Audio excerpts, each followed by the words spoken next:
Hard work by RHS students last spring pays off this fall. And a closer look at how some of our career students helped the football team make a spectacular entrance.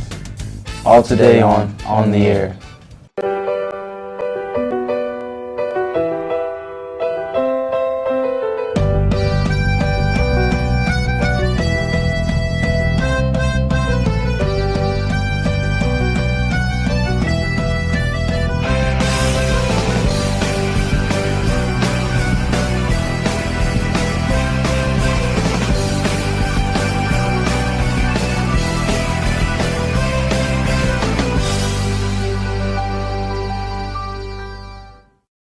What's up, RHS? I'm your host, Malik Alexander. And I'm your co-host, Blair Van Lanningham. If you've been to any of the home football games, you've probably seen the dramatic interest by our players through the fog. But do you know that it was some of our very own career ed students who made that possible? Hey, what's up, RHS? It's Kyle from On the Air. If you guys have been to the homecoming game, then you've probably seen the big fog machine entrance for the football team. We talked to a few of the drafting students to see what they did to make it. Well, what I did was I took the rust off and we painted it, and then once we bolted it down onto the boards, I tightened the bolts and really just did a lot of tightening and spray painting, and that's all I did.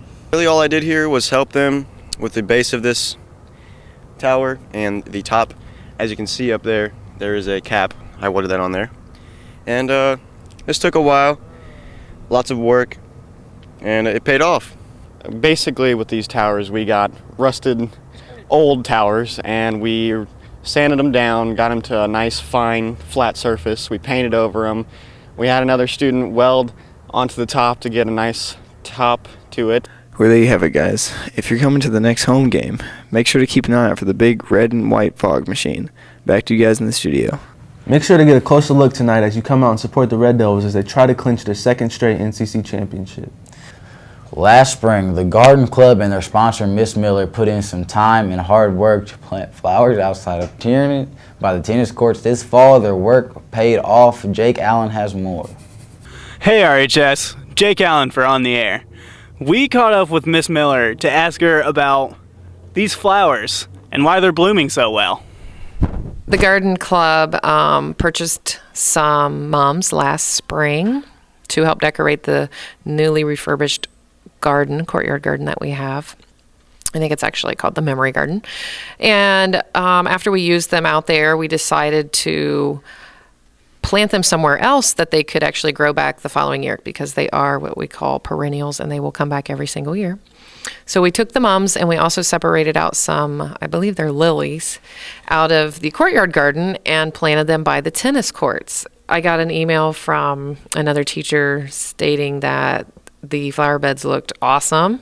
So I went out and looked and checked it out for myself, and lo and behold, they came back probably 4 to 5 times bigger than what we planted in the spring. So, well, there you have it, RHS. If you ever come out to any of the tennis matches, make sure you appreciate these flowers. Back to you guys in the studio. You'll definitely need a jacket for tonight's game. Let's take a closer look at the Red Devil forecast. We'll see a mix of clouds and sun today as temperatures climb into the low and mid 60s this afternoon, but will fall quickly, making for a cold senior night. By kickoff, it should be down into the mid 50s, and by game's end, it should be into the high 40s. After midnight, more rain moves in for a chilly and wet Saturday with highs only in the mid 50s. Sunday clears up and stays cool with highs only near 60. Important scheduling information for RHS. And remember, next week is your last chance to get your forms in if you want to be a part of the Red Devil wrestling team this year.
That's your show, RHS. Don't forget to wear your white and support the Red Devils tonight. See you Monday.